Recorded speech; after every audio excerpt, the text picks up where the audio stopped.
Hey, welcome everyone to a lovely another day of the Community Development Commission meeting for November 15th, 2023. And we are starting at 3:32 p.m. Let's start with the roll call from Chair Villarreal, present. Commissioner Kenny Geyer, I'm sorry, I'm here. Commissioner Watkins, Present. Commissioner Hughes, Present. and online we have Commissioner Padilla, I'm here. and also online Commissioner Torres. Here. Thank you, Tony. We have a quorum. Right. Moving on to Russell, well, who are we missing? Russell, Russell. 1, 2, 3, 4, 5. Yes, okay. I didn't, maybe I'll show up. Maybe you couldn't find the place like that. I don't know why. I couldn't find this place. All right, let's start with approval of the agenda. Are there any changes from staff? No changes from staff, Madam Chair. All right, no changes from the commission? Can I get a motion? Move approval of the agenda. Sorry. second. Got a motion and second. Can we get a roll call, please? Madam Chair Villarreal, Yes. Commissioner Kenny Geyer, Yes. Commissioner Hughes, Yes. Commissioner Watkins, Yes. Commissioner Torres, Yes. Commissioner Padilla. Yes. Thank you. Excellent. All right, moving on to the approval of the minutes from our October 18th, 2023 meeting. Were there any changes from staff? No changes from staff, Madam Chair. All right, any changes from commissioners? Seeing none, what is the wish of the commission? I move that we pass the minute. I second. We have a motion and a second. Can we get a roll call, son? Yes, Chair Villarreal, Yes. Commissioner Kenny Geyer. Yeah. Commissioner Hughes. Yes. Commissioner Watkins. Yes. Commissioner Padilla, Yes. Commissioner Torres. Yes. Thank you. All right. Moving on to, we don't have an executive session, so we'll move on to our discussion agenda. We have 6A, approval of the 2024 Community Development Commission meeting calendar. Yeah, join in there. Yeah, so it's the usual thing. It's every third Wednesday of the month, with the exception of the March meeting, which is gonna be on March 6th, and that's gonna be the all-day funding recommendation meeting. Great. Excellent. This one's kind of low riders. Sit out. You didn't know that. I know. If we Madam could- Chair, what is the March date that was projected? It's March 6th, Commissioner Padilla. 6th, thank you. So we're on item 6A, we're just looking at the CDC meeting calendar. Were there any other questions or comments for that item? I move we approve the calendar for 2024. Is it a second? Second. Second. Sorry. We have a motion and a second. Any other discussion? Seeing none, let's get a roll call, please. Chair Villarreal, Yes. Yeah, it is. Commissioner Brock, Present and you approve of the If it's the same calendar, then yes. Yeah. Thank you. Commissioner Kenny Geyer, Yes. Commissioner Hughes, Yes. Commissioner Watkins, Yes. Commissioner Padilla, Yes. Commissioner Torres. Yes. Thank you. Excellent.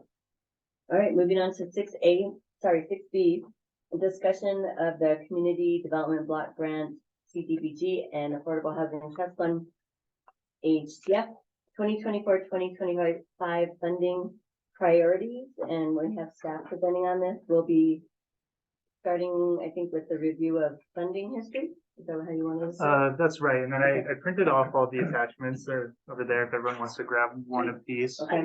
Thanks, Lauren.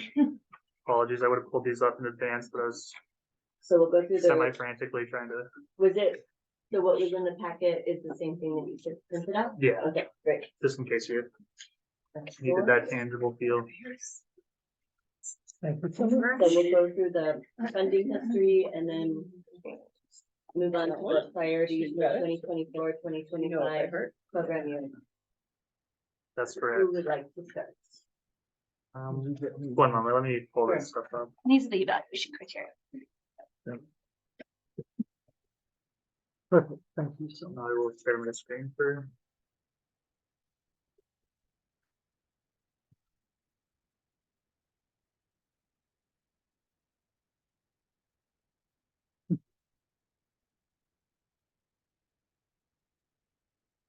All right. So we want to just go through this activity. As you all know, we are going to be issuing our request for applications for Affordable Housing Trust Fund and Community Development Block Grant in January. Almost good, thank you. And we wanted to just look at our evaluation point summaries for both of the funding streams and just see if we want to mix up the weighted values or weight certain things more, kind of try to target the kind of application we're going to receive. To start, we just wanted to look at the funding history over the last 3 years and kind of just give like a really high overview of the types of projects that have been funded. And as you can see, sorry, let me see if I can make this a little bigger.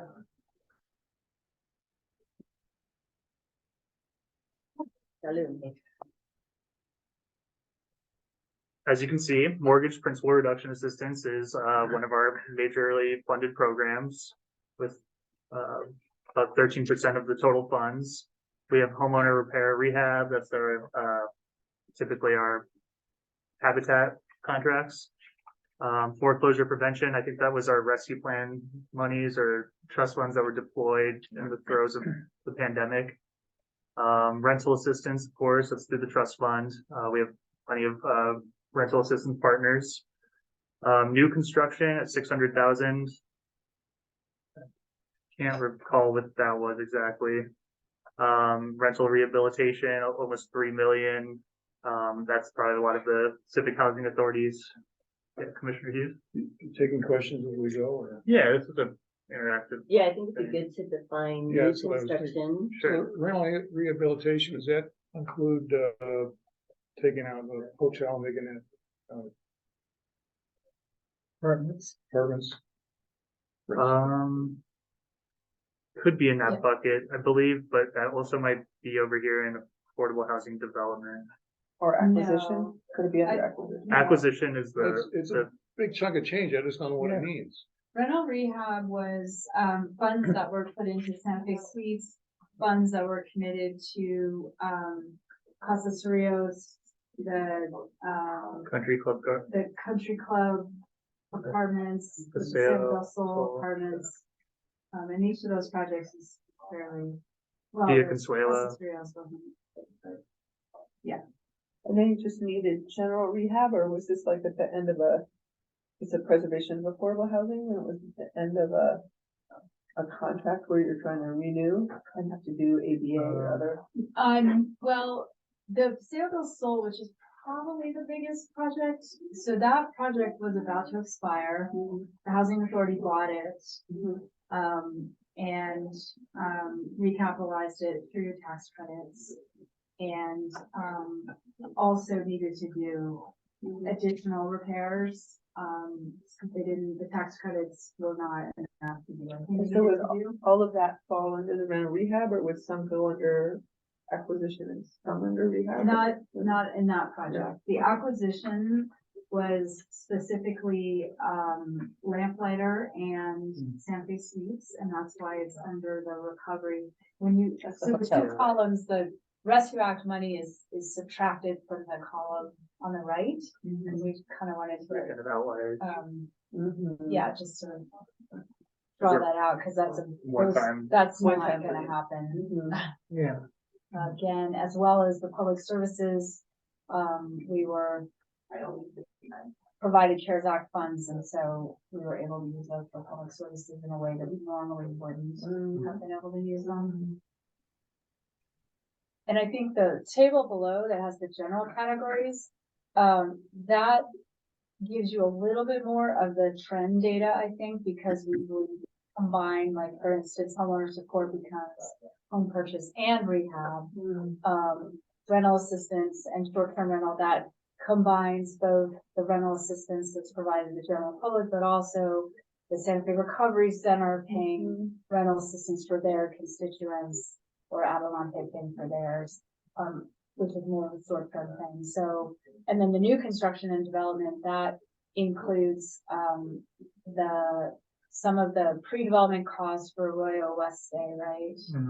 And, Construction management costs as well. construction management costs and, So affordable housing development and new construction, those are the two that are combined. right. Public services and facilities, those are a little bit removed from housing, so we wanted to create a general category that captured the, I don't wanna say non-housing, because it's all connected, but it's a little bit different. Those are like emergency services for support. That would be emergency services, that would be, when we call it a facility, that would be the teen shelter replacing their roof. Yeah. So it's not really, it is housing Yeah. people, but it's not an actual, it doesn't act as housing in the market, it's no, it's more of it's a piece of the program, right? So it's really more, connected with the services. And then we have.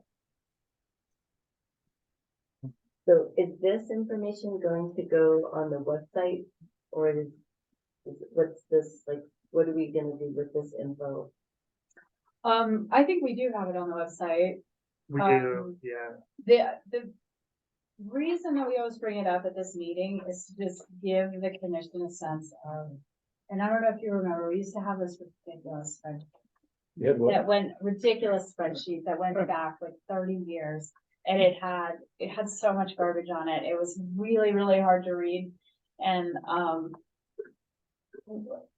Excel, you can make pie charts. So I'm trying the idea here, because you don't really need to dive into the details of, the one time that we replaced all of the lights at Frenchie's Field using CDBG funds, like that happened once in that law. You know, that's just not. Still don't work. And they still don't work. So this kind of gives you a sense of, well, here's how, because what you'll hear on the streets too is, well, the city only spends money for homeless, to help homeless people. We had a really big focus and priority for helping homeless people over the last few years coming out of the pandemic. Absolutely. Now we can probably move away from that, not abandon it altogether. But we just wanted you, I think the general category pie chart gives you a little bit of a better sense of, you know, we're pretty balanced, but is there a space there? Do we want to really pop up the homeowner support? Are we thinking as we go into prioritizing for the next funding cycle, or does anything jump out at anyone as I'd really like to bring that perspective into the application. Yeah, thank you. So are we gonna go into the priority list in a bit? Now, you have a question about this? Well, I just wondered how you get to this, like what data it's based on, Great. what percentage of needs you think you're meeting in each of these categories. I'd of course love to see more go into construction and new housing, because that alleviates the other categories. I'm just wondering, how do you weigh all these different categories? I'm sure they're based on, So these are the Needs. funds expended, yeah. the actual uses of funds. So these projects were funded because they demonstrated a need. They used data to show that there was a need, but they also were able to demonstrate capacity in the need. So the way the theory, the philosophy behind the request for application for funds is not that we're saying, okay, this year, all we're gonna do is fund tax credit projects. Because if nobody out there, we don't have a huge, our bench is pretty shallow, right? So if nobody has a funded tax credit project, that money's just gonna sit there. So what we've done is we've made it available to the community so that the projects that are ready to go, where there's the capacity to make them happen and to be successful, that's what we're funding. And so that's kind of, those numbers are sort of showing us like, we really, really had to focus on keeping people housed during the pandemic and now a lot of emergency money, just in terms of meeting emergency needs. And a lot of those people didn't fit a classic homeless definition or profile. You know, they were working folks who lost their jobs overnight or you know, whatever. So, so that's kind of what we will expect to see is that the applications coming into us will reflect that we've managed to stabilize, you know, a portion of our population. And now the providers can start to look at different issues. You don't help me understand how this connects to the kind of overarching city strategy. I felt like I was going through this and seeing like the trees but not the forest. And just to understand where are we trying to go 1, 3, 5, 10 years out with housing. So when you say, are you looking at the priority needs? Yeah, and so just in the sense of like, for me, like seeing these numbers without knowing where the city is trying to go, it was hard for me to evaluate whether that was reasonable or not. Those expenditures, for me, I have my own preferences of what I would increase or decrease, but I feel like if there was a strategy document guiding us to say, you know, Santa Fe's stated goal is to increase housing by 1,000 units a year because we know that we have X number of people who need housing or whatever. Is there something like that that connects to this? So we have two things like that. One of them is the 5-year consolidated plan, which is specific to the HUD funds. And these are the brand new, we finally structured it the right way, as opposed to the way a planner would do it. Which bugs me that it's backwards, but whatever. Anyway, so that's, and those are specific to HUD funds. And then we have a 5-year strategic plan, which we will be hopefully finalizing the update this December. And the first stop it will make is here, so you'll be able to see that. And that does look at, when you're trying to look at measurable outcomes, it's really hard for the city to say, well, we want to make sure that 500 homes are built, because we don't control that at all. Like, we're not developing housing ourselves. We're not. Unless it's on our land. If it's on our land, like, that's how we can look at, well, where are the places where we have an opportunity for an intervention or to, influence the market. So we have to kind of look at it. Like, I hate counting units as a goal, because I just think every time you count and you say this number, something doesn't work out and you don't reach that number. So I really kind of like to look at, well, what are the outcomes? Like, what outcomes are we aiming for? What are all the possible different interventions that city funding can influence? And you know, let's talk about it in those terms. And hopefully without support, then the market is producing the housing or the support services or whatever we see as most influential in achieving the outcome. It's a little bit like not focusing on solutions as much as outcomes, right? Because people like to say, well, if rents are unaffordable, then we need rent control. That's a solution. That's not achieving an outcome. So really, I'm hoping that through this exercise, we can kind of feel really clear about what we're looking at when we start to look at applications and how those applications are achieving. And this does it a little bit. The priority needs are kind of more of a outcome oriented description. But there might be 3 or 4 different ways to get to an outcome. And so we have to focus on that as all those different ways as intervention rather than just like glomming onto a solution. So before we get into this document, can we finish this one? 'Cause Yeah. I just have a couple of things. So can you explain the percentage? It says less rescue, I understand that's less the amount we use or funding from the rescue fund. But then the percentage on the right of that, it's kind of confusing, because then the percentages go up compared to the percentages of total funded. So I'm just wondering if there's a better way to explain that if like the general public saw that number. or percentage? Well, Well, like- the totals on the right column is less than the total on the left column, so therefore For some, for the ones that are affected by rescue act funds. right, so if you take out all the Rescue Act funds, you get to the $11.6 million number. So of that number, so let's look at mortgage reduction. Cause that didn't change, that wasn't affected by Rescue Act money, so it's the same in both columns, right? So the 2.2 million is a greater percentage of the 11.6 million than it is of the 17.4 million. And then the other thing is, if we use the general categories, I just want to caution us to say for rental systems, to say short-term rentals, because then people think those are short-term rentals for Yeah. people that are Yeah, like visiting. Airbnb. Maybe emergency or Airbnb. something. Yeah, so I wouldn't Emergency want rental. people to think we're funding Oh, yeah. short-term Right. rentals at all, Emergency. because we don't. That's fair. So, yeah, just want to clarify that. Were there any other questions about this chart? Can you help me understand the difference between these two charts? I mean, is one just disaggregated and one's aggregated? Yes. Okay. Yeah. good. One's bigger than you. But when I see 14% for new construction development, that's just in, parts, or there are a few component parts to that which are not the right question. That's right.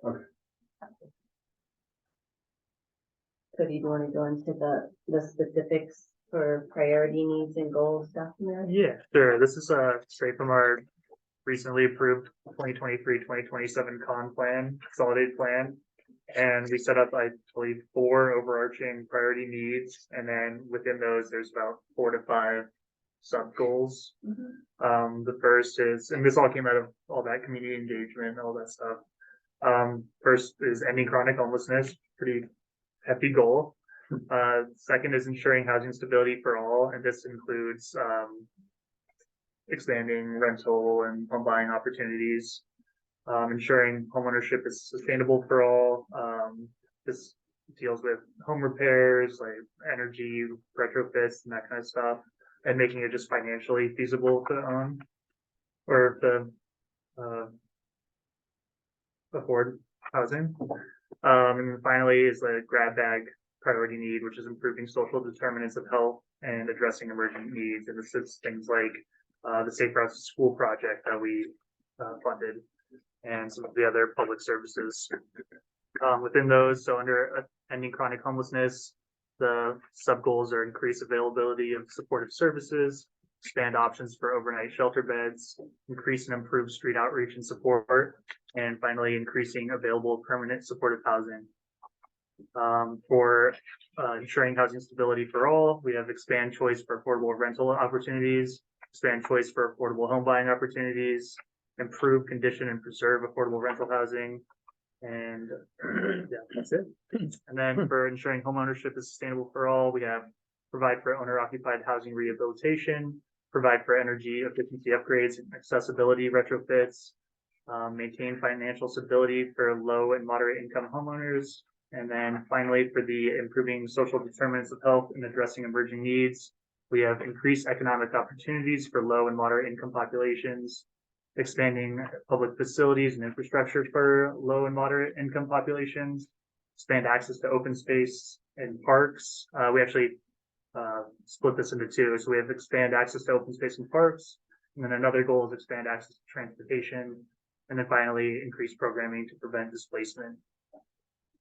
So it'd probably be fairly similar. We are working on our 5-year strategic plan, which is essentially what we have to submit to MFA or our Affordable Housing Trust Fund. And we have all of the pieces lined up except the goals and outcomes components. So we're working on that. Why do you have to set up the mortgage finance authority? Uh, Not their money. they are essentially the HUD of The HUD New of Mexico. New So we have to Mexico. report to them our uses of Affordable Housing Trust Fund every year. They have to approve our strategic plan. Not just approve our- DBG, but also for the housing trust. CDBG is HUD, I know. so federal, and then for our Affordable Housing Trust Fund, it's governed by MFA. Yeah, it was written into the act that MFA was the oversight agency. So we report to them our expenditures every year, and they have to approve everyone that receives affordable housing trust funds as a eligible grantee. So there's more oversight, believe it or not. So, thank you, Cody. Do you all are there questions or comments on this document? I have a question. Okay. Yeah, hey, so a couple of questions. One is, I'm wondering about 2B, expand choice for affordable home buying. That isn't just part of 3. That would leave us with only 1 category in 2, so that we might think of some other ways to break down affordable rental opportunities. But anyway, that's one question. And the other is, I'm just wondering what other kinds of funds might be available for the social determinants of health portion, since we're here with the Economic Development Division. Are they relying on our, certainly CDBG could be used for that, but are they relying on Housing Trust Fund for social determinants, or are there other pots we could use for that? To loosen up Housing Trust Fund for housing. I can't speak to the other pots question, maybe Alex doesn't, maybe Director Lai does, but, we can't use the housing funds for these kinds of activities. It can't be used for admin, Yeah. for supportive services or social services, or like, we could probably do like infrastructure if it leads to housing, but we couldn't do like, I can't think of an example, like helping out like a school or something, or like public facility or park. Well, all the funding for A, B, C, D, G seems like, I mean, displacement could fall easily under that, but I'm just wondering for the other kinds of things. Whether we're going into our pot or there are other pots that could do this. This is more like for the whole, This, this is for the whole city, not this just. is, No, this is the guide. all- Yeah, this or is all the funding. possible ways we can use CDBG funds. Yeah. Mhm, We don't have enough CDBG funds to do right, a fraction of this. right, But the way we wanna write it, because we know the needs are there. yeah, We wanna be able to use CDBG, for instance, if somebody comes to us with a trail project. yeah. We've written it in here as an established need and a priority, mhm, so now we can fund it. If it wasn't in here and somebody comes forward with a great project. Yeah. That's a public facility project or Yeah. something that's not a housing project. And we don't have language Right. that supports This using gives you funds more that way. flexibility Yeah. to meet the needs out Yeah. there. When you put the consolidated plan into the HUD database, you have to kind of structure it like this, and then every action plan, you have to use like the bones from the con plan to set up activities. So you want to cast a wide net to leave it open for all the options. And so can I ask another question? So these are how you spent the funds, but going forward, you're putting RFPs out. Are there ways that you're prioritizing based on the needs that you see? More should go to homelessness, or more should go to increasing housing stability, which would be housing development? Are there more that should go to home ownership? I think it might be a little bit of the question that you were getting at. Like, okay, this is what we did spend, and this is what you're putting out there. And 50% of their RFP will be based on them demonstrating the need, but comparing the different needs against each other. Do we have any kind of sense of that? Like, So that's the whole purpose of today's meeting. okay, Yeah, so because for the last 3 years. yeah, We came out of this meeting with everyone feeling like we have to make sure people aren't dying Right. from COVID on our street corners. right. Um, And have non-congregate care, and whether it it's isn't not currently congregate any, care, right? and that kids are not living in cars during Yeah. the global pandemic. Right. Like, it was very clear. Yeah. We were very focused on that. Yeah. We have a similar conversation, and John Padilla's probably heard it like 57 times. Where we talk about the impact of using these funds. Do we really focus on in one area and just throw the boulder into the pond and have a huge splash? Or do we cast a bunch of pebbles out and all of the little tiny ripples get farther, but they're little? Yeah, And typically we don't come to a very clear, or sometimes we say, yes, this year we're really, really gonna, everything that comes through that's new construction, we're just gonna throw everything at it. And then when the applications come in and they're so well done and they're so well presented and they're such demonstrated need. And Newburgh Springs, their kids with them and they talk about how this program changed their lives. Everything gets funded again. So all the little it's- pebbles. Yeah, Yeah. so it's it's strategically appealing to think about a boulder, and emotionally the pebbles generally Yeah, or what happens, but that is why we're all here today. Commissioner Padilla, do you have any thoughts on this conversation that you've been part of for quite a while? Yeah, thank you, Alexandra. And I think you've highlighted the points that it always seems that we always come back around to that same conversation, making a large impact, or as you said, the spreading it wider, and making as much impact as we can with what we have. I think you outlined it pretty well. I mean, there's never enough money to do what we want to do, but the money that we do have, we do distribute it fairly, and we distribute it to programs that have an impact in the community. So no, I think you explained it very well. I would also add that because we have limited funds, it prevents certain applications or potentially other groups from applying. And so I think the small pebbles are important because the small pebbles is what we're working with in terms of our funding. The big boulders, there's not enough funding, and hopefully it'll change with the excise tax, but I feel like the big boulders aren't something we can tackle right now because of the amount of funding in that pot of money. CDBG, very, very restrictive. It's like bureaucratic, messy stuff, and I feel like that is very limiting. So I guess this outline, you said it was related to CDBG only. Well, it's part of our consolidated Right. plan. Okay, so But it can, Yeah. it's obviously there's relationships. We just, some of this stuff can't be funded through the trust fund, so we wouldn't put it in the strategic plan. We might mention it as a need, but it's not gonna have a funding priority. Can the trust fund basically do 1, 2, and 3, and CDBG can do all 4 of them? Or the trust fund can't do services, it's only The trust fund can't do services. construction, rehabilitation, acquisition, Capital costs or direct financial assistance. or direct financial. So down payment assistance, rental assistance. I really appreciate the way that you lay that out, the big boulder versus the little pebbles. I can just say, I mean, I look at housing in Santa Fe, affordable housing, as truly a crisis that's affecting the fabric of our city, and that we have to at least look for the boulders. And if they don't come, then they don't come. There are a number of categories in here for me. I know this is kind of, having a big, umbrella so that when we have, an RFP come out that we can take different boxes from CDBG, as I'm understanding it. But, energy efficiency, something I fully support in general, for me is like straying off the path of like really affecting affordability in Santa Fe, or access to trails, again, something I profoundly support. But, I just want to see if there's a way for us to laser focus on building more housing and lower the cost of housing in Santa Fe, so we can keep more Santa Fe residents in Santa Fe.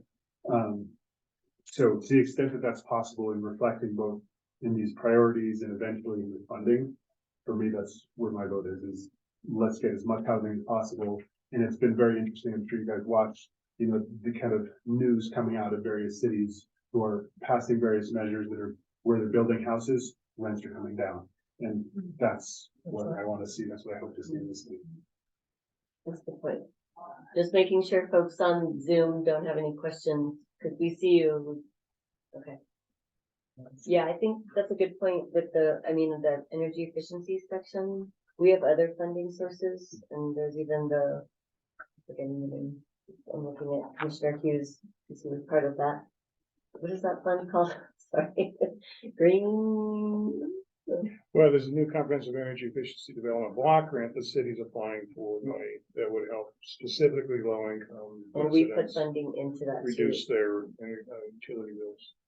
As We an put example. general funds into that pot too, so I guess I don't disagree with you. And the way I was thinking about energy efficiency, it doesn't actually talk about like affordable, like that it would support low income families, or it doesn't specify that way. So what's the best way to look at this in a way? I mean, if there's these goals that we think are great, but maybe not the priority, and in this case for housing.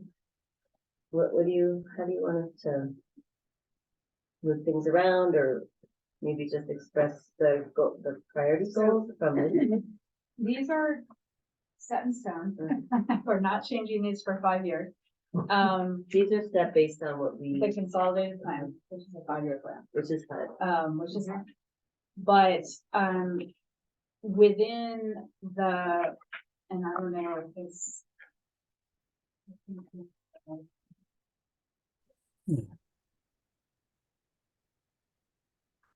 So, and this isn't really as helpful either, the evaluation point summary, but,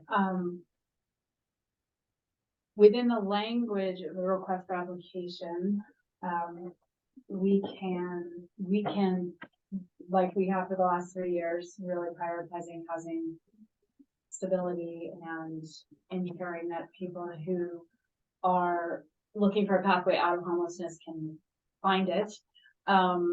We can change, and Cody and I were working on it a little bit today, like, I always like to think of things in terms of the spectrum of housing need, because you could build great homeownership housing, but if all of your renters are cost burdened and they racked up their debt and ruined their credit, you're not going to have anyone to buy those homes, right? So you kind of have to look at the whole ecosystem. So the language, I updated it today just kind of to get the focus away from homelessness, but we can go back, you guys decide. But it does look at the whole spectrum of the housing needs. So in terms of, because I think cost burden is an outcome I'm really interested in ending. And I think housing, so it sort of goes housing instability, cost burden, and then the barriers to the market. So for somebody who does want to buy a home and then they start looking and they think, there's no way I can afford this on my income, I'm gonna go to Rio Rancho. So like looking at that person too. So it kind of goes through the whole, and as well as the lower income homeowner who may have huge energy bills because their house is not energy efficient. They may need to move out of their house because they need accessibility retrofits, but they can't afford to move into a care situation, you know, whatever. Like there's kind of, it goes through that whole, and in general, in the market, the more choices we have, even if they're not price restricted, you're just opening up options for people. So somebody who wants to buy a home and can't afford the 3-bedroom home with a big yard, but they could afford a condo, loft style condo kind of thing, or a townhome. We don't have a lot of that middle stuff in our market. We sort of have like, well, you can live in a big apartment block, or you can buy a 3-bedroom house. So, so that's sort of from the land use planning perspective. That's another something. I think it's important to really support the diversity of housing choices as well as the price ranges. I'm gonna add to priorities, and I'd love to hear everyone else's priorities too. I think that transition is exactly right. I don't exactly know where all the bottlenecks are, you know, again, based on data, how many people trying to get out of homelessness who may have fallen into it because they lost a job, they got kicked out, mental health or whatever. How many of them, as you assist them, have opportunities to get into rentals? How many homes are available on the market for people at 100% of AMI or 120%? Those are the numbers I don't know, so I don't know exactly where the bottlenecks are, but overall, I would love to see as much funding as possible going into creating more opportunities at all those junctures. And I think the missing middle, co-ops, townhomes, duplex, triplex, quadruplex, is like, I don't know what we have in the city, but absolutely in Oregon, we prioritize that. And we mandated that cities over a certain size had to have those, because cities were like just doing single family zoning and that was never going to meet the need.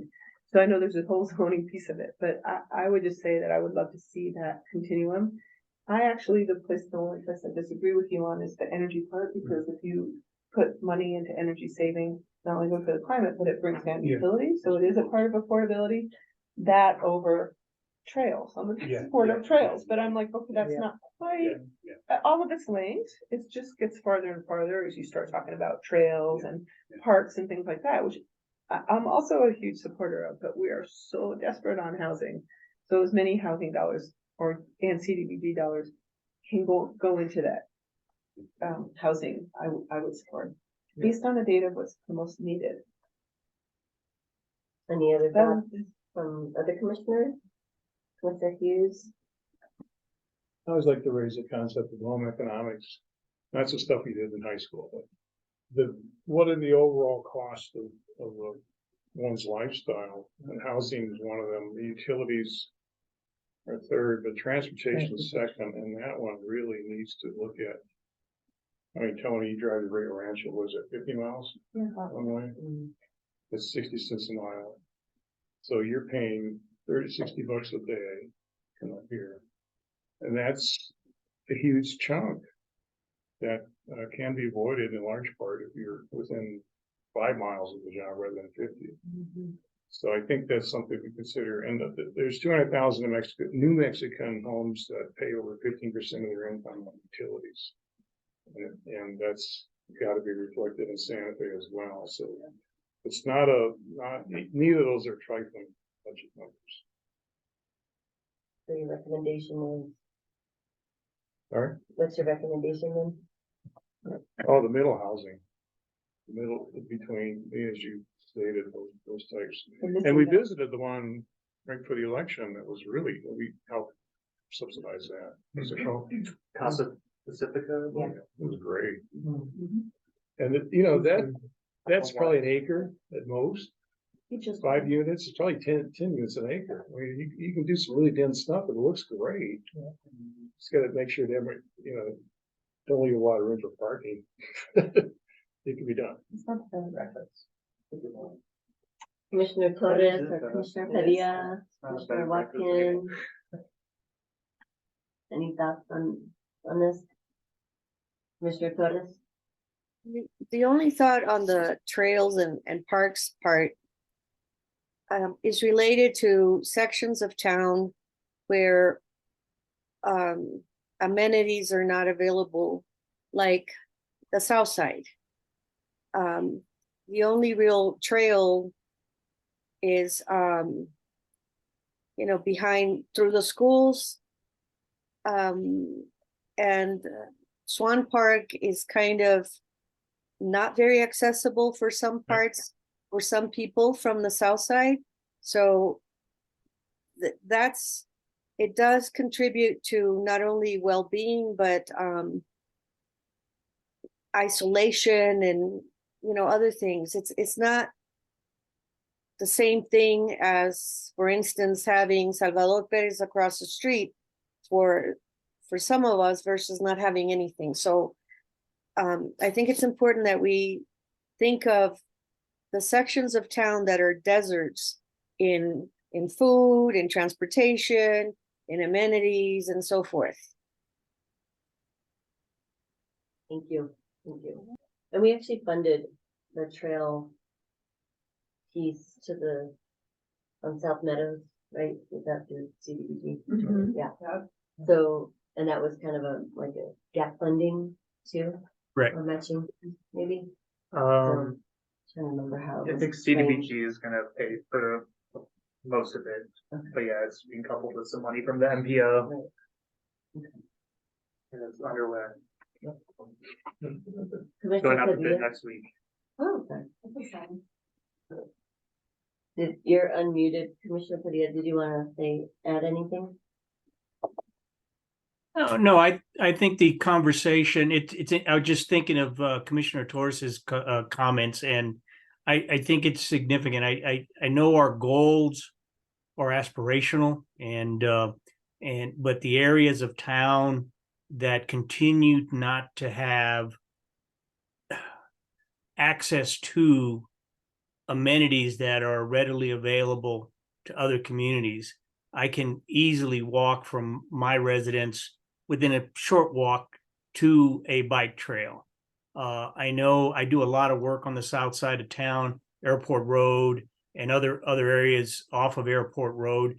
And as I'm sitting here thinking, I don't know of how anybody would get to a trail, or that I recall seeing access to. So I think the term that Commissioner Torres used of desert, we always think of food deserts, et cetera, but the desert of amenities is significant. I've been out to Swan Park, and it's not easy to get to if you do not have a vehicle, or if you're not riding with someone. If you were on foot, where your transportation was on foot or a bike, even a bike, it's a haul to get out there from the south side of town, any areas on the south side of town. So Commissioner Torres, I thank you for your comment, because something I really hadn't paid that much attention to. I mean, we're always looking at housing, we're always looking at rental assistance and so forth.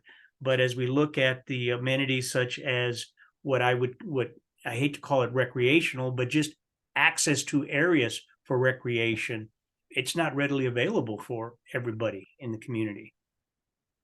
I think that was the comment that rang the loudest for me in the conversation, other than how we fund, small projects, a number of small projects versus larger projects. So Commissioner Torres, thank you for that comment. Commissioner Torres? I just want to add another comment. Most of the kids that come to Cesar Chavez come from the Riverside community, which means that they have to cross, if they're walking, they would have to cross Airport Road to get to this side. And that's a very dangerous, trek for kids from K through 5th grade. There's not an overpass, a walking overpass, so either they take the school bus or the parents drive them. And so they're precarious areas that are really not only dangerous for walking, but that really kids can't participate in the Ride to School program, or, that kind of thing, or walk to school. It's way too dangerous for them. Sure. And the temptation to cross not at corners is, Right. is great on Airport Road. I see it all the time. Yeah. Thank you. Anything to add, Commissioner Watkins? Okay, thank you. I was gonna ask, those are excellent points, but I keep going back to, do people need a roof over their head more than a trail to a park?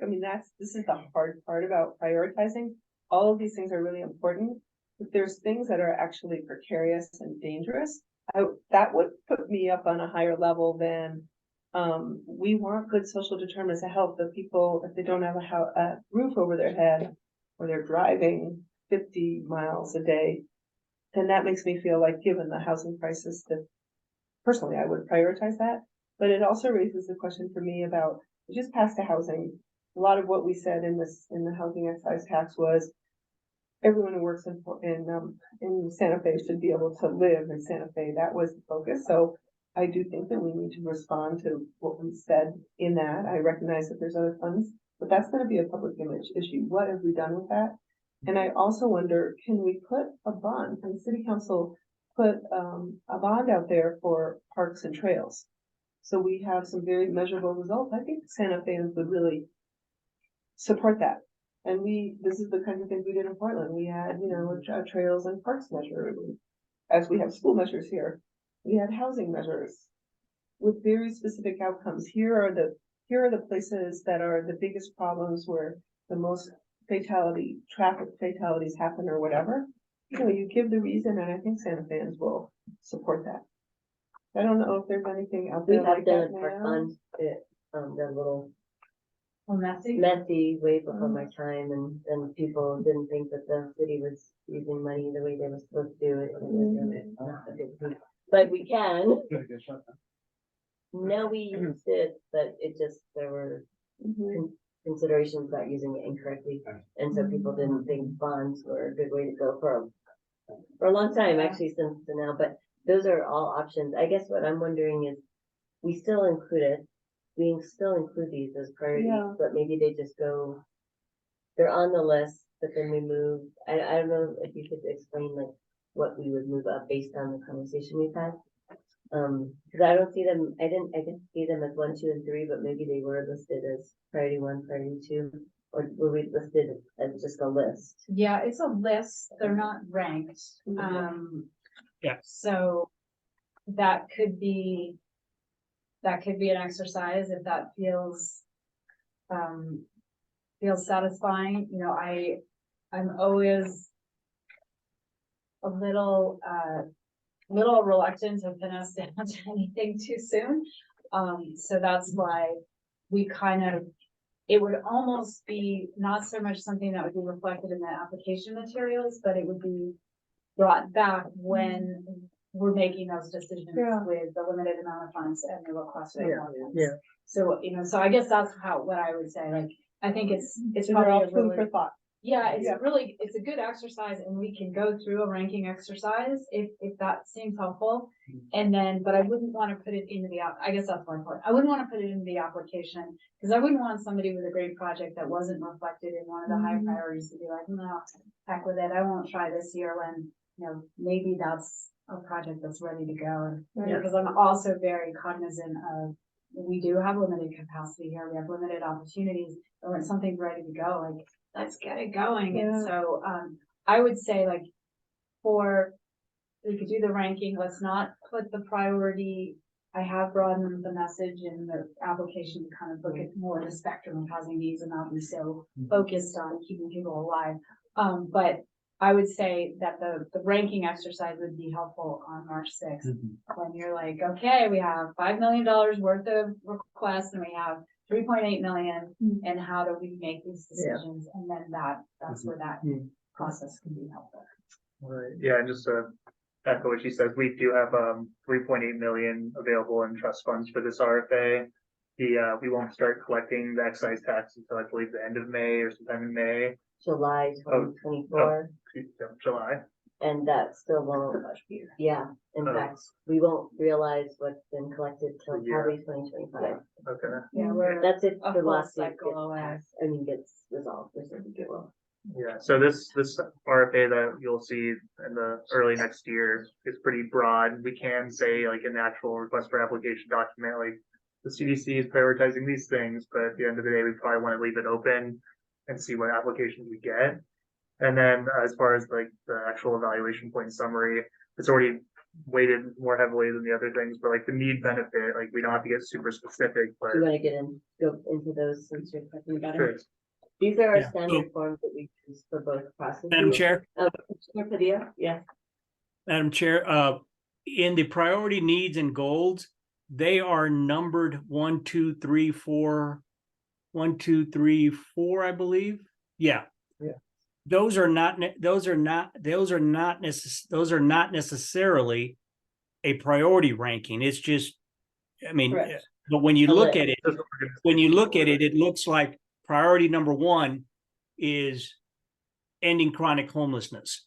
I mean, this is changing it from 1, 2, 3, 4 to A, B, C, D. Does that change anything, or do we need to worry about that? No, the ones that are lettered after just explain that those are connected to the number priority Got it. need. Okay. Commissioner Just in the Padilla, summary. you make a really good point, which is when you see a list and it goes 1, 2, 3, Yeah. it's very easy to think like, well, the most important things at the top of the list. Yeah. Correct. This format Just add is the download out of the HUD system. in priority Okay. order. So that's part of the issue. Okay. I think, you know, maybe on the print versions, we should think about, instead of 1, 2, 3, it's ABC, and then in the goal descriptions, it's A 1, 2, 3. related somehow differently. The organization, the content organization is from the homeless to the homeowner to the emerging needs. So there is a logic to the order, but it's not a priority order, if that makes sense. But Understood. I see it's confusing, and HUD, they're not partners, and that's why they do it. And what's in here, goal descriptions, is from their material, not our definition description. The goal description is, no, we wrote those goal descriptions. Okay, so maybe if that's the case, like the energy efficiency for the goal description, if we could somehow state that the rehab activities is for like mid to low income owner occupied? So we can't change this. This is in the comp plan. Okay, But the funds can only be used for 80% and Got it. below, so Alright. there's not, that's why I was Yeah. wondering how to yeah. frame it without going outside of our structure. I remember reading in one of the kind of initial briefing documents that there was a recommendation to have more than one funding round per year to align with the light tech credit cycle. Is that something that's being considered now or will be, or is planned for the future time? Yeah, I mean, we have been digging ourselves out of a capacity hole for, well, probably pretty much the whole time I've been doing this job. Which is how long now? 11 years. It's 11 years. Yeah, every time I'd like get to the surface, like somebody would quit. And get married again. Except So, for- yeah. And it's not, the volume isn't what's hard for capacity, because it's just as much work to get $500,000 out the door as it is to get 5 million, frankly. But doing the process twice is double the work. So that's kind of in the past. And We did actually do, we have done it. we we did were- a consolidated version of it. Right. We did we it were- during a regular hour meeting Yeah. with some, We had some Consideration. reprogram funds Yeah. and we were able to be just super efficient about it.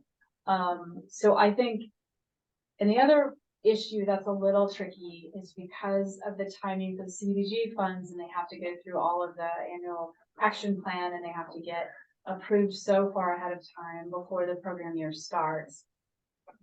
I made a decision, and my predecessors also made the same decision, which was to do one process so that both funds, and there's some, I think, synergy there, because HomeWise has always said, hey, we'll use the CDBG for everyone earning up to 80%, and we'll use the trust funds for everybody over 80% up to 120%. You know, so there has been strategic reasons also. But I think once, and thanks to Cody and Tony, who have like managed to get the ducks in a row, I think we're getting to the point where we could consider that. As soon as these funds start coming in from the excise tax, you know, that actually may make it almost easier if we're doing it twice a year, because we're not. Yeah. Yeah. We may be able to kind of create more of an ongoing strategy that way, as opposed to just like, oops, well, we didn't fund you this year, we wait for another year. So anyway, so that's kind of a little bit of. Yeah, and something I've been kind of daydreaming of, and Florence and I have talked about it, is if we, once the excise tax, we realize we're like collecting that money, and if we get 6+ million a year, we could maybe just do 2 simultaneous RFAs, and one very targeted to support light tech projects. And people want to see the money flow, but that's one of the beautiful things about the trust fund, is it's not time bound like our CDBG grant, which we really need to spend in a timely manner. And if they can lock it down, get approved for some affordable housing trust funds, use that for a light tech application, get approved the funds, great. We can just kind of carry forward those funds. Doesn't really matter. And worst comes to worst, they don't get the light tech project, and we just reprogram that into another RFA. Yeah, we could be more creative and more targeted for sure. Do we know if those funds will come in at once, or will they come in rolling on a monthly, quarterly basis, or how do they come in? We're actually having a meeting tomorrow to figure out what the nuts and bolts look like. Yeah. But it's, I have the same question. Probably I believe that, they're gonna be collected by the title company at the time of closing, so I think it's gonna be on rolling basis, yeah. Which is how revenues are collected now, when developers pay fees. Uh-huh. Yeah, we're taking their checks, putting it in there, and then waiting until the allocation cycle to look at our balance. And then So what did you say the amount for affordable housing trust? So we had approximately 844,000 worth of fee and lieu and lien payoffs this last year, and then I think we're gonna get 3 million we're counting on. just a general fund. Yeah, we're And- counting on the same budget.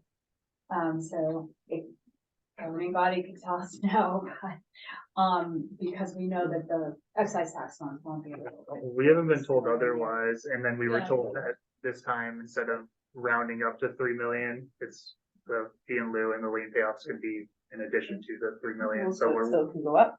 yeah, so I wrote 3.8 million into the RFA. Okay, that's good. I mean, I was That's just making sure, and then you all can just tell your city councilors that we wanna make sure that the next budget next year, that they prioritize 3 million again, because we still won't be but we won't actualize those excise tax funds exactly, well, that's quickly, but we'll find out how that works, so. Cool. And then, I don't know, Cody, just these are forms that we use regularly. I don't know if there's any questions, but it's the same kind of formula, point system. Right, so you fill out one of these per application, the bottom parts for each one have pass and fail things. You won't even see an application if it fails. We won't even process it, but they will. And then these are the different weighting criterias, and that's something we could actually change today if you'd like. And then how it actually works in March at the meeting, all of our applicants come and present their various applications, and afterwards the CDC goes into executive session, and then you can just really hash it out and like champion your causes. Commissioner fees. Richard, why, why are the criteria values so different between the two programs? That's a great question, and I'm glad you asked it. You're welcome. The part of this is to reflect our restrictions with CDBG. So in CDBG, the funding feasibility is super important because we don't want to put funds into the hands of a subrecipient who just like is incompetent and whatever. But to that area, you only have a 20% versus in affordable housing it's 40. I'm Um, sorry, Or vice the versa. Yeah, other way it's the around. other way, other way around. right. So Yes, are you we kind of can. stuck with the criteria for CBG, the values? Or no? No, the weighted value is the discretionary piece, so this is how we're prioritizing, the uses of the funds. Right. Or, I'm sorry, this is how we're prioritizing how the projects score, so, Right. in other words, for, CDBG, we have a pretty high percentage devoted to the organizational management capacity, because they, as a subrecipient, have to be responsible for being compliant with federal regulation, and we don't want some group that doesn't have a board of directors, that doesn't have a fiscal agent, or, you know, we've got to be really, that's got to take up a lot of space on CDBG. For affordable housing trust funds, because we have so much more flexibility within the eligible criteria. We're really sort of interested in like, we want to see that there's a lot of data behind the express need, that there's a lot of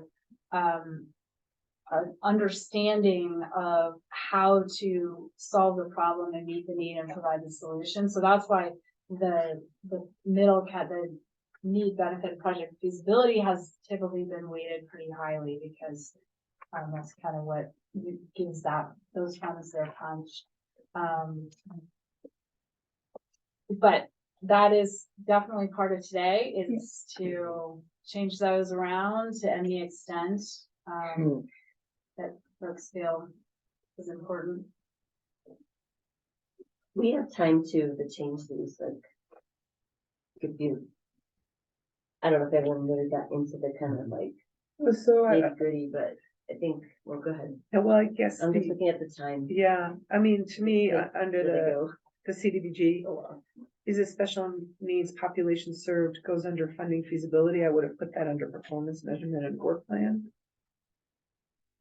See which one? The under funding Special feasibility, the second one, or even the first one, does it, the demonstrated need doesn't seem to be, Yeah, that doesn't the seem like funding the right, I feasibility. feel like a word got lost in that. if that title. just all title. seems to be in the performance work plan.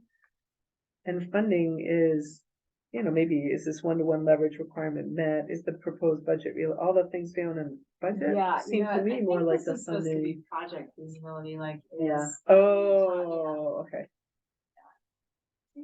And then the other question I 11 had years is, and still I don't know see. sometimes it's really hard to get the $3 match, is that kind of written into? That's not a changeable thing for the housing trust fund?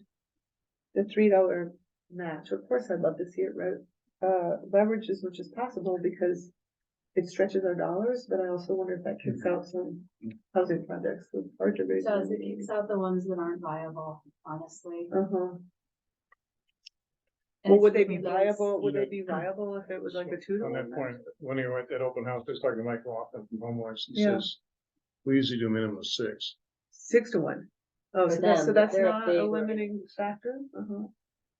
That's a good question. I mean, I I don't, think it's- I asked the same thing on the housing trust, the New Mexico Housing Trust Fund, I'm on that one.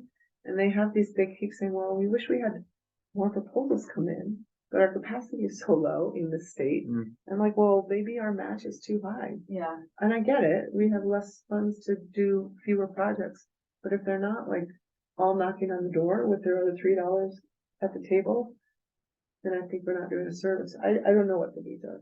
I have to think if it's actually articulated in the ordinance. We can check.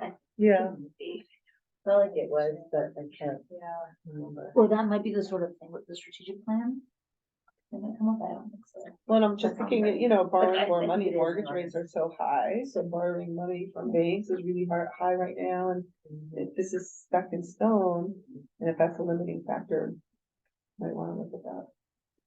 I understand the implication of having Yeah. fewer dollars, you know, if you put more into a particular project. And we are pretty flexible with it. They Mhm. can use in-kind resources, they can use organizational resources, they can use contributions from Mhm. other entities as Mhm. well. Other grants. Other grants, they can, you know, they can have like LifeLink, I think on the Lamplighter application, LifeLink was providing services for the project that were funded through Uh-huh. a different Yeah, foundation or something. So that can be the match, Yeah. that can be counted as match. no, that's good, and you know, in the spirit of you're trying to have more flexibility in that, along that progression of housing, and you wanna have everything included in here in case there's some great, you know, the other thing to consider, if it's allowed by the ordinance, is changing the word leveraging requirement to leveraging priority, some word that, you know, the higher you're able to leverage this, the more likely we are to fund this, instead of sink all of our dollars into this project.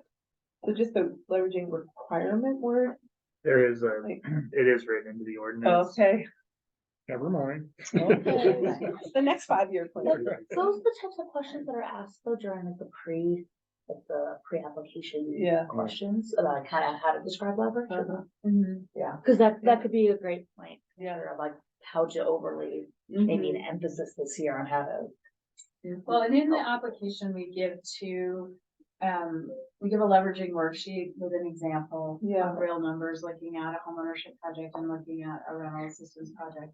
And you're right, I mean, the rental assistance projects or the projects that are providing, more, what am I trying to say, that are removed, or more heavily subsidized, they're gonna squeak by with a 3-to-1.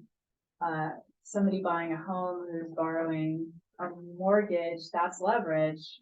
So mortgage assistance is like 10-to-1 or Yeah. 14-to-1. If they Somebody can doing a count tax that, credit yeah. project is getting close to 10-to-1. Yeah. I think there is flexibility, so from other funds, like if there's a nonprofit Yeah. to show that they have other grants for Yeah. supporting this effort, Yeah. I think that's good. Oh, Instead yeah. of just relying on city. Oh, no, But- of course, it's but yeah, ideal, but just if funding it's from stopping a- us from building.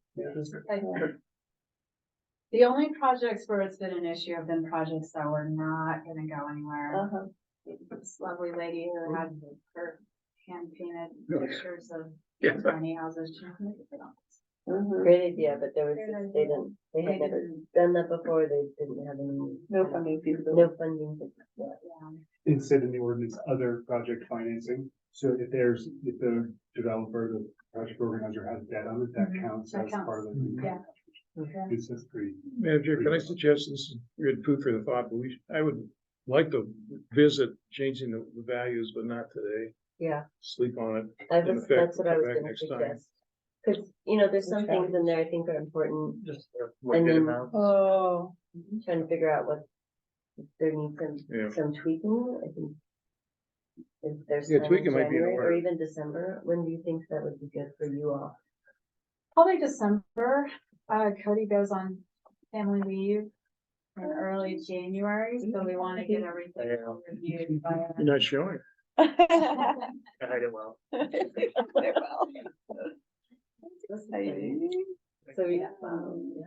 So we do want to get it we wanna make sure we don't get hung up with our procurement people, and we're trying to get over there with it. So we And can, actually, we can get it over there, like, they're not gonna, they don't, it doesn't matter to them what those numbers look like, we're more worried about making sure we don't so I suggest that you all look, do that. take the hard copies or the, electronic versions and then see if there's anything we need Well, and to if you adjust. rework this part. Yeah. So it would be nice to compare something that's relatively similar, the funding feasibility.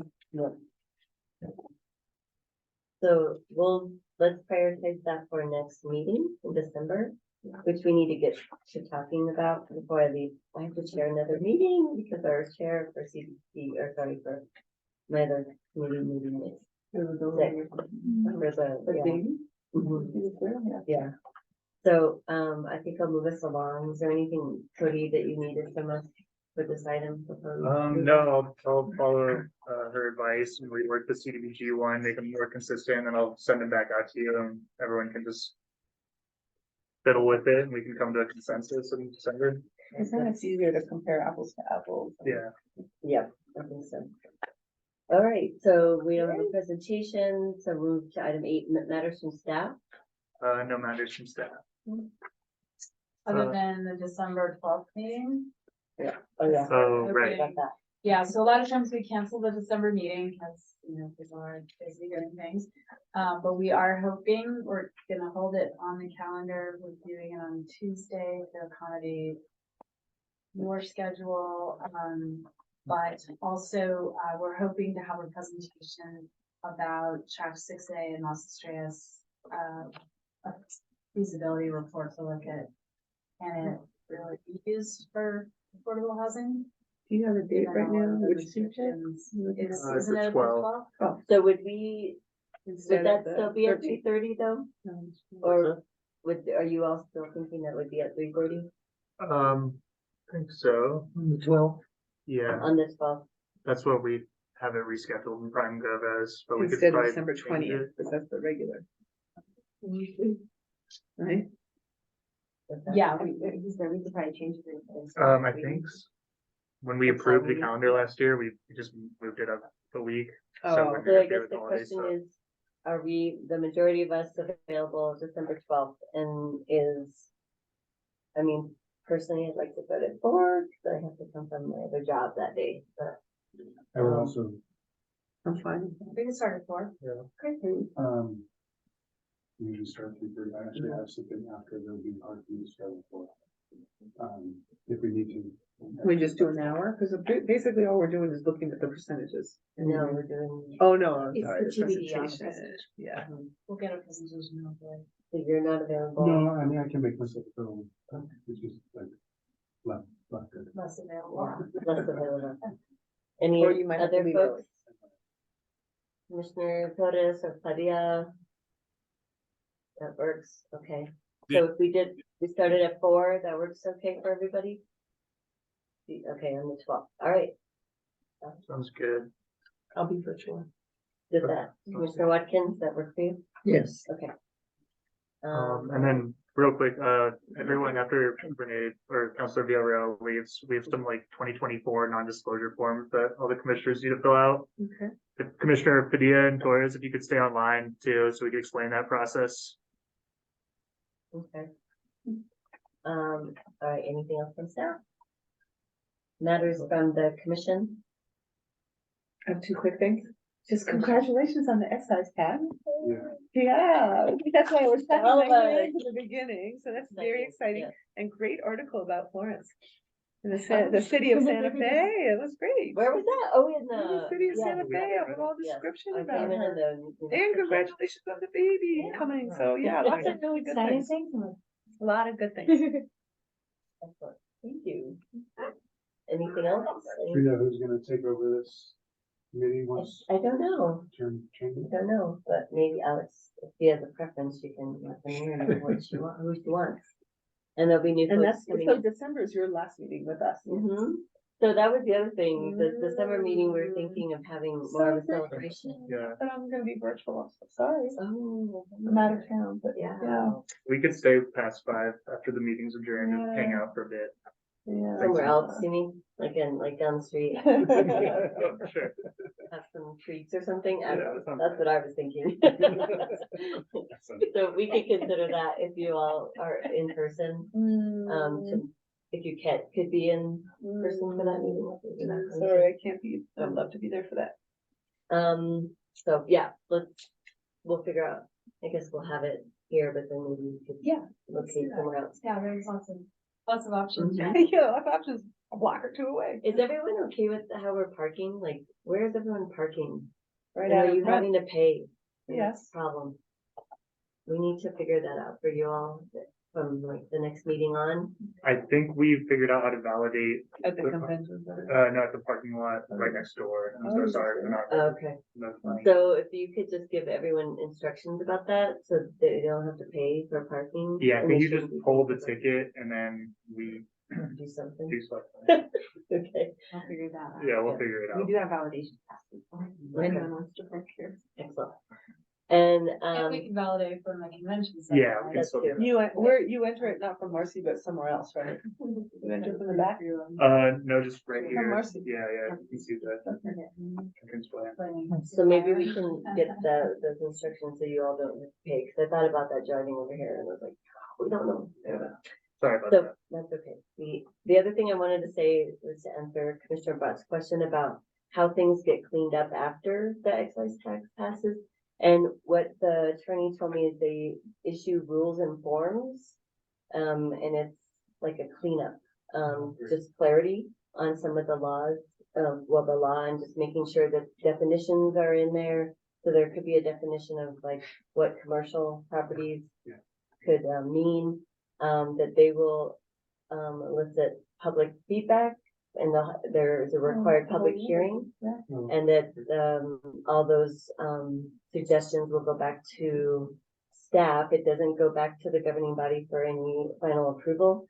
But the attorney told me that those, public feedback, they would, if there's any kind of implementing rules they need to clarify, then they'll do it at that time. And I don't know the time period, but I don't know, did she tell you about time period? Okay. Thank you. Yeah, so we can address the apartment complex or what's considered maybe commercial property, and figure that out. Sure. I think that's it for me. Commissioner Chair? Padilla? Question in reference to the excise tax, and there was action being taken by the Realtors Association. What's the status on that? That is in litigation, but I can't remember the time period. Okay. about that? I know the city's filed a motion to dismiss, Right. and I don't know how long that takes. Me neither. If I Okay, have more info, I can update you at the next meeting. yeah, it would be on good. that one. And then one And then final we can- thing, Madam Chair, knowing that you are a demon of the year over at Santa Fe High School. I know.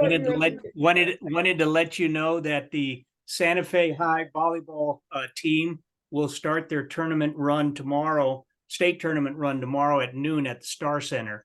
Winning or losing tomorrow, they will play in either the winners bracket or losers bracket. But games start tomorrow at noon at the Star Center over in Rio Rancho. Knowing that you're a big Demon fan, I thought I I'd am a request you. Then.